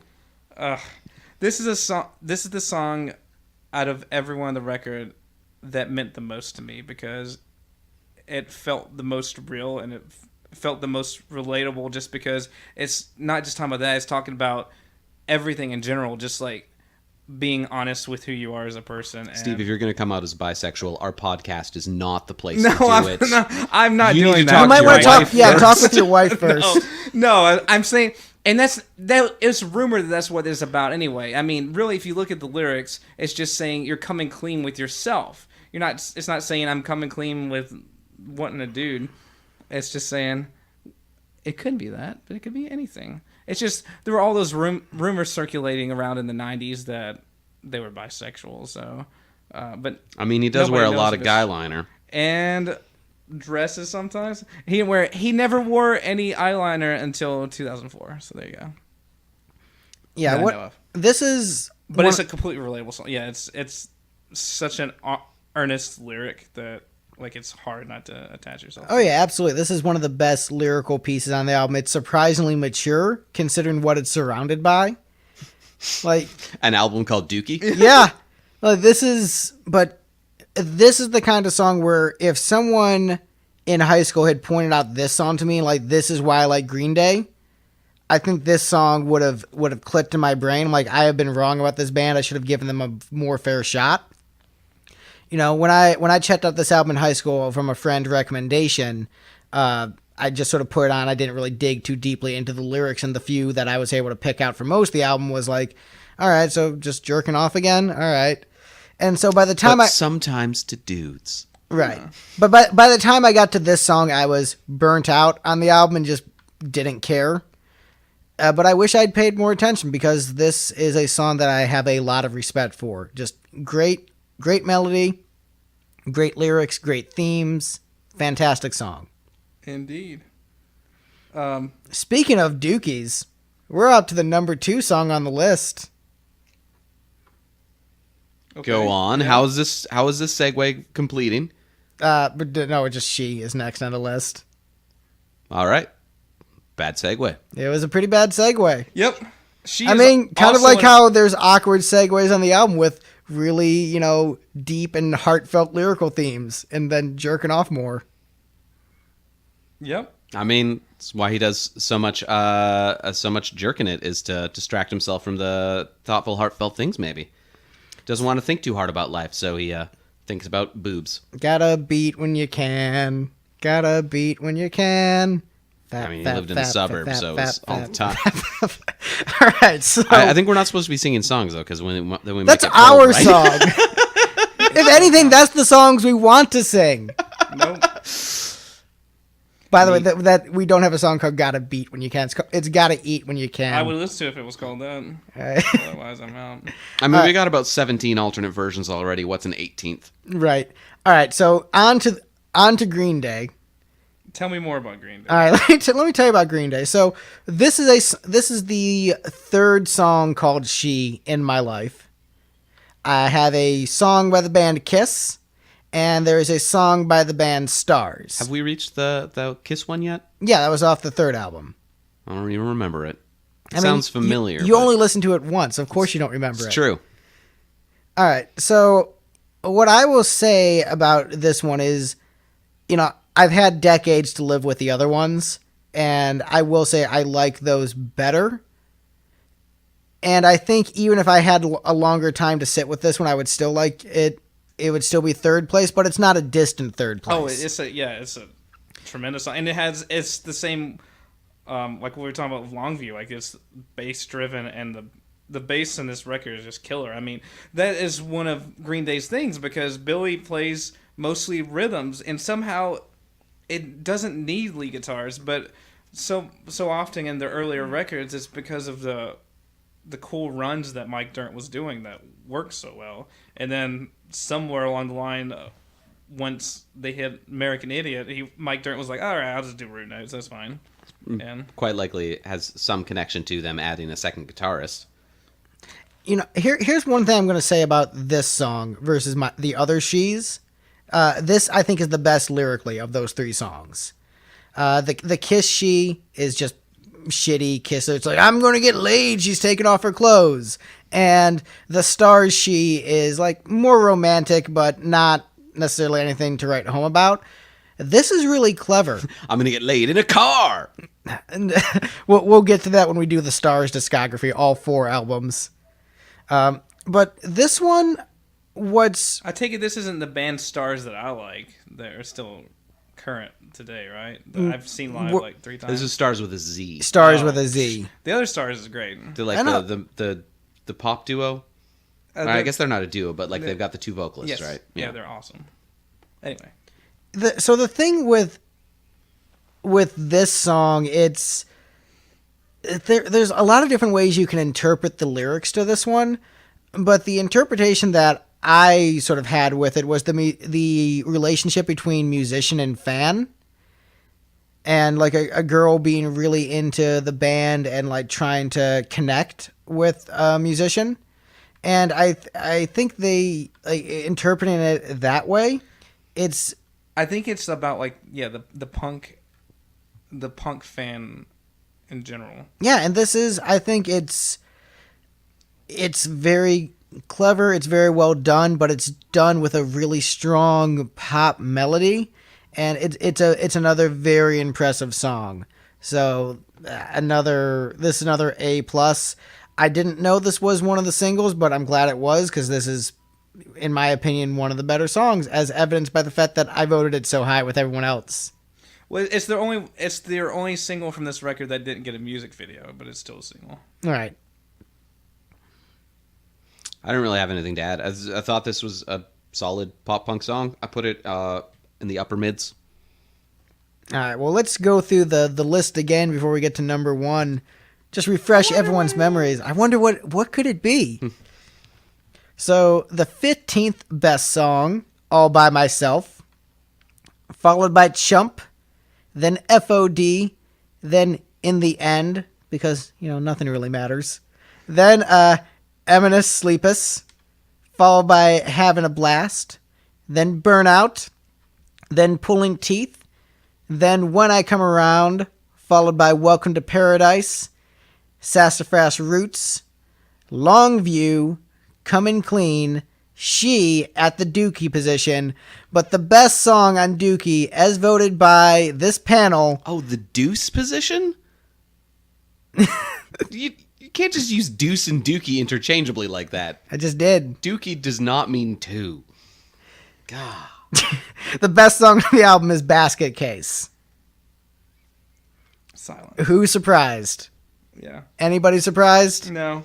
I may be a little surprised just because I figured that one seems a little bit obvious. Well, Here, think about me. Think about where my vote was going to be. I don't want to think about you. Think about me and a Dookie in high school. All right. I feel like high school you would not have liked Basket Case. High school me did not like Basket Case. High school me thought this song was shit. So why are we thinking about high school you again? Yeah. It's always about high school and Kiss with this Greg character. I talked about plenty of other topics. No, all I heard was high school and Only teenagers and Kiss. masturbating. Kiss and teenagers. That's true. Yeah. Masturbating Kiss teenagers. Gross. Punching it. Okay, but Basket Case, the first time I think I heard Basket Case was in a Weird Al polka, and I thought, oh, this ending's kind of funny. And then I heard the Green Day song, like, the song's so bad. I have completely changed my tune on it. It's just, great. Pachelbel's Canon in D. I really respect their commitment to playing much more of Pachelbel's Canon in D than everybody else does. Like everybody else does. 1, 5, 6, 4. These guys did the 1, 5, 6, 3, 4, 1, 4, 5. Yeah, but it's Not quite, but most of that. Most of it. Hey, you know what? It's a winning formula. This is, I think. Also, I think they played it in E flat. This is an E flat. Yeah, lyrically, it makes perfect sense now. You're not necessarily supposed to like the protagonist. It's like, hey, my life is falling apart. I'm a loser and everything's kind of shitty. That's all right. Well, all right, there you go. That's the tune. And You're supposed to identify with the protagonist and desire to better yourself. It's about him having panic attacks is what it's actually about, yeah. Yeah, it's like, hey, I'm just falling apart at the seams, and here's the song about me just falling apart. I'm like, all right, well, nailed it. And it's the highest charting song off this record as well. I might argue that that's like comparing this to the arena rock thing. The attitudes in the angsty 90s alt rock are more aspirational. Like these songs about my life is terrible, they have aspirations to it. Like my life is terrible and I need to fix it. Whereas, do they ever say I need to fix it? I think it's implied. They're not like, my life is terrible, I guess that's just how things are. They're like, my life is terrible, and I don't see a solution. But sometimes they'll have lyrics about, like... But the thing is, I didn't get that implication. That did not come across. But you compare it to the arena rock thing, which says, I've overcome all of my difficulties, and now life is great, and chicks love me. There's no room for self-improvement in their lyrics. Well, usually. but no, there are songs about still overcoming obstacles. They just have different obstacles to overcome. Getting dumped by a stripper isn't a real obstacle. That's the biggest obstacle. That's true. That should be a pretty low point in your life, right? But you know what immediately came to mind when we were talking about this was the Thin Lizzy song "Got to Give It Up," which is about recognizing, like, hey, I'm heading towards a bad place. We're not talking about Thin Lizzy. Yes, their lyrics are generally, meaningful and deep. Why is it that even when we're supposed to be talking about music that, like, I actually know really well, we end up mostly talking about music I have no idea what's going on? Well, I reference bands that I know in comparison. Just reference bands randomly like we do. It's like, Well, but I try to bring it back and say, hey, it compares to this. You haven't brought in a single Get Up Kids reference, Steve. You're dropping the ball. Yeah. I haven't brought up Blink yet or anything. All of the stuff that means the most to my heart. I brought up Blink. You could have just run with that. We could have talked about Blink to annoy Greg. I probably would have. I'm fine with Blink. There are a lot of bands that I hated back in the day that I have learned to appreciate If you want to learn to really appreciate them, listen to their self-titled record. It's my favorite record. Yeah, I'll check it out. Shoot, we can do an episode on it. Yeah, man. When did they do a self-titled record? Was that like their first one, or? No, that was 2003. Oh, okay. But I'm very open to it. I Like, think I missed that one. It was their first serious record. As far as music from when I was younger, I still don't like Nirvana or Alice in Chains. Like, those bands still... Pearl Jam, still don't like those bands at all. But all those, like... To be fair, Alice in Chains is bad. I mean... Alice in Chains are not a bad band. I'm not a fan of Alice in Chains, but they're a good band. But, like, I never thought I would like Green Day, and I love this record. And Basket Case is the best song on this record. It's really good. Yeah, I wanted to be like, no, don't be different. Don't say the popular single is the best song, but then I was like, just be honest with yourself. Yeah, just be honest. Yeah, it's the best song. It really is. I feel like you guys are much more of the opinion that this is an objectively measured thing, which is throwing me for a bit of a loop. Because all the rest of these episodes, I've just been like, here are the things that I like. And so I put this one like fourth. Because, yeah, it's a good song. It's not the one that speaks most to me right now, though. So here's what I will say with this.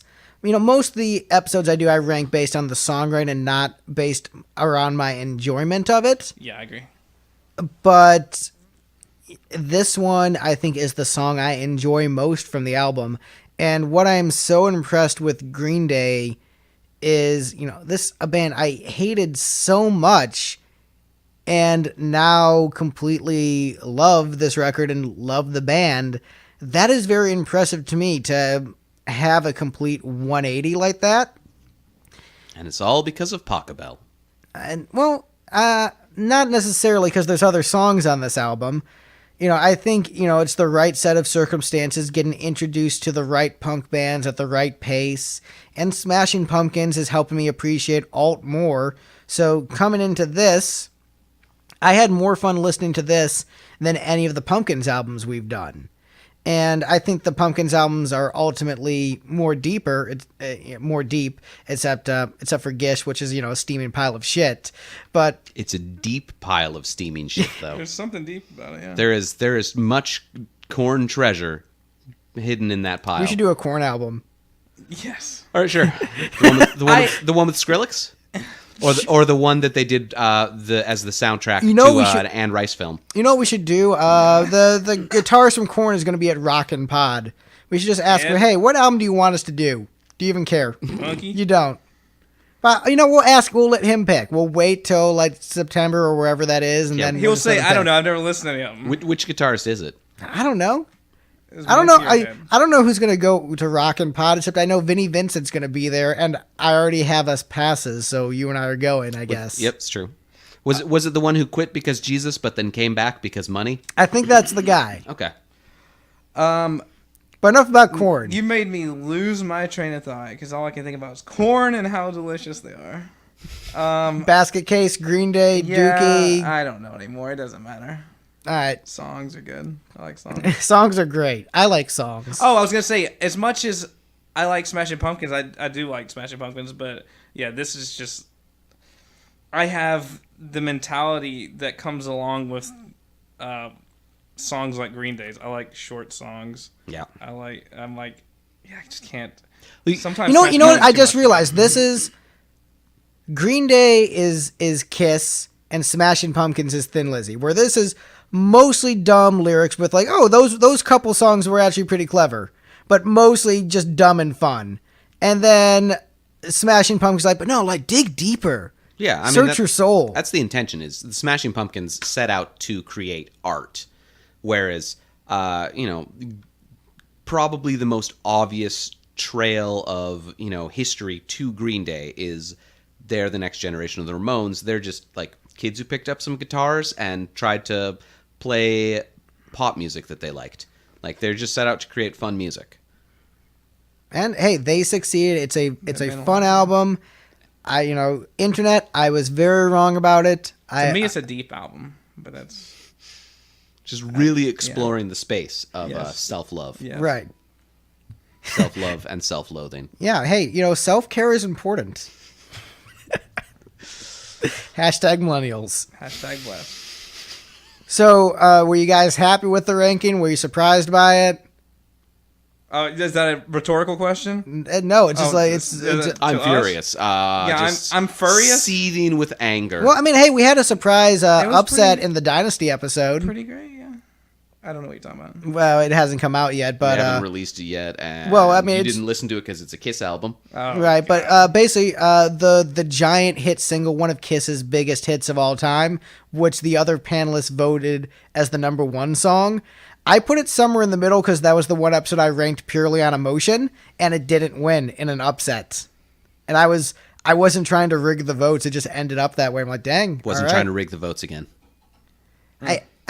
I'm stating like again because I've been accused of rigging the votes only by Steve. It's true because I can or about 1 in 3 times you send me the math just in case your laptop dies, and I can see when you've just completely missed the math. All right, well, that was before I started just putting it all in a spreadsheet. So it's all in a spreadsheet. The numbers are there. You can track it easier. Thanks, LibreOffice, for doing the math for us. I'm still using OpenOffice. Ooh. It's mainly out of laziness because You Sun Oracle shill. hey man, gotta eat when you can. Really? They pay you? No. Are we getting an endorsement deal? I wish.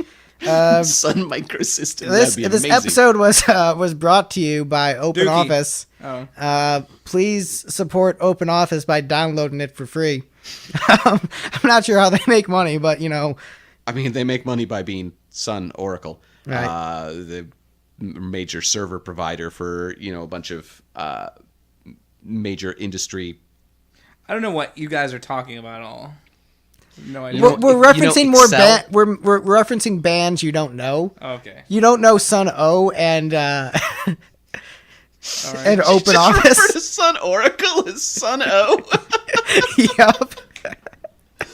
Oh, Greg wins the podcast. Yes, I win. All right, other Steve, where can we find you on the internet? Steve.com. Really? No, I didn't. How'd you get that? Because I was cyber squatting on that for years. No, my band Eye for None, we will put out a record in hopefully a month from when you hear this. And So like mid-July? that's the goal. Hopefully. You want to play the Regular on the Fighter CD release show? Want that to be your CD release show? Double CD What is it, release double show. CD release show? Where's it going to be at? A Cafe Coco? Oh, not Cafe. Friday the Coco, no. 13th. I'll play it, but I don't want it to be the CD release show. All right, no. fine. But Green Day is one of my biggest influences, so I don't know if you would hear that in any of the music that I write, but maybe. Some ideas, some of the melody ideas at least. Look us up on the Book of Faces. I with a I, E-Y-E. I with no eyes. Yeah, I with, yeah, oh, that's true. I with Oh, no shit. eyes, none spelled N-U-N. No, yeah. I love nuns.org. It's actually about keeping an eye on the guy from Extreme. Eye on none. I don't know what that means. On Nuno? Yeah. Oh, Greg got it. okay. Well, This is- yeah, because hair metal. Yeah. Oh, but I will say this: that is a hair metal band I don't like. More than words. That's all that matters. That's all Here's they're white people trying to do funk, and they're doing white people funk, and it's bullshit. I hate white people. They're the worst. No, here's the thing. White people doing, like, when Toddzilla, he's a white guy doing funk, but he's not doing white people funk. White people funk is some of the worst music on the planet. It's like, no, the slap bass doesn't go here. What are you doing?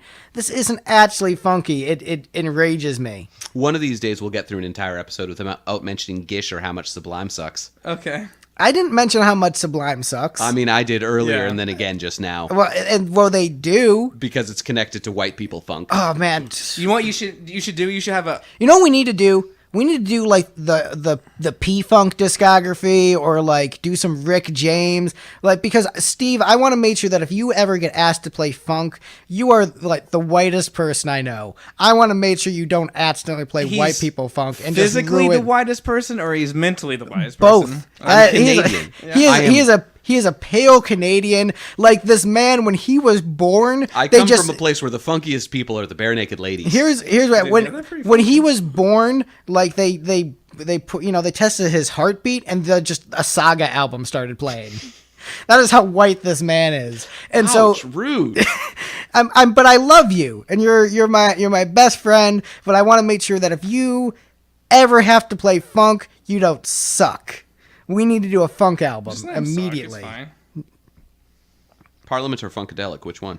You know what? Probably Parliament, because Funkadelic's a bit more rock, which you wouldn't think with the name. You'd think they'd be the funkier one because it has funk in the name. But you want to probably go Parliament. We got to get you like full-on real funk. All right, Not this Red Hot Chili Peppers bullshit. Back to what you're saying a second ago. I have a challenge for you for your next podcast. I don't know what it's going to be. Is it going to be something Kiss related or something not Kiss related? Just yes or no? The next one we're recording? No, it's not Kiss. Okay. No, the next one we're recording is a Chris Jericho related. Okay, then here's your thing. Then you have to put up a whiteboard, and you have like 4 words that you can't say. You can't say Gish, you can't say Kiss, or Thin Lizzy. Or the Beatles. No, you can say Beatles. I can say Beatles. So I can say Beatles. Can I say white people should never play white people funk? White people funk? Yes, you have to talk bad about white people. That's a requirement, in fact. That's you on the can other talk. side of the You can board. talk smack about white people, but no white people funk. Well, no, because, look, the greatest... Look, it's not hard to find examples of white people These being are the terrible. things. So every time you say Kiss, you actually have to stop recording the podcast and go back and start over again from the beginning. So that's... So challenge yourself. See if you can do it. Hey, if I've got a good comparison, I'm going to use it. I'm not going to let go of a Sun O reference if I have the opportunity to use it. If the reference is there, I'm going for it. It's the first time we've referenced Sun O on well, the that podcast. was when it was fine. and it was appropriate. I was like, this is just laying right in front of me. Am I not going to take the opportunity? No, yeah, I mean, it's a softball. You lob it out of the park, but we keep lobbing the same softballs into the stands. I feel like we should have referenced some of the other stuff that actually makes more sense around this time frame. Well, we're referencing other, you're podcasts that we've done. I get it. But the thing that was really cool is, well, with this album, Green Day really did open up for so many other bands. This is the year that Bad Religion their record sold 100,000 copies, which was crazy. And NoFX had an album which sold like 100,000 copies, and so it just opened up the whole world, especially the United States, to actually listen to stuff that was more along the punk line. So yeah, and admittedly, I'm not as familiar with the genre, so I don't have as many reference points.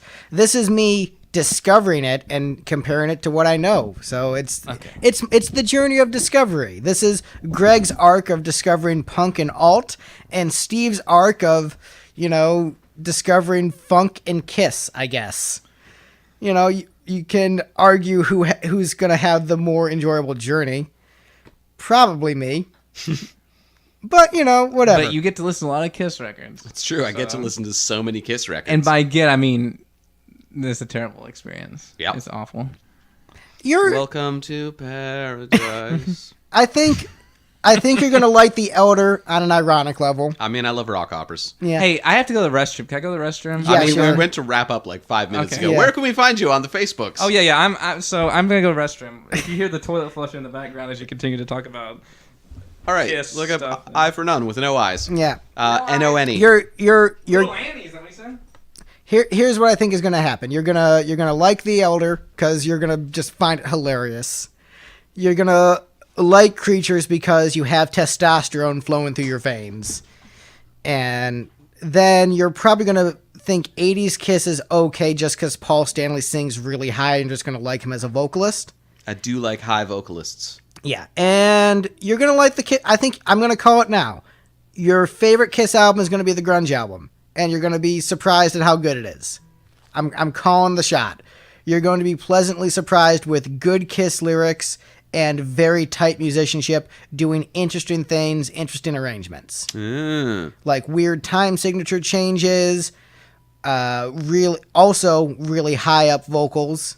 Like I think that one is going to be your favorite, and you're going to be pleasantly surprised by that one. Even though I'm telling you right now, you're going to think, well, Greg's actually full of shit. You're thinking it's I'm true. full of shit. I am kind of thinking that you're full of shit still. But So wait, are we wrapping up? Or, Yeah, we're wrapping or are we up. waiting for Steve to come back? No, we're wrapping up. We're Lipstick. Find us at lipstickgeneration.com. Comment in the comments below what your ranking of the album is, and also any requests. Anything that you think my mind needs to be open to, suggest an album, and we'll check it out. But really, go buy the music of Computer Class. They sound way more like Green Day than any of our bands, and they're really good. So check it out. Have a good one, folks, and we'll see you next week.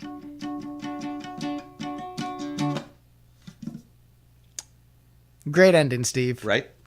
Rock and roll forever in the wrong key. Just pitch it down 5 semitones. There we go. Lunge it across the room and hit stop. Rock and roll whenever.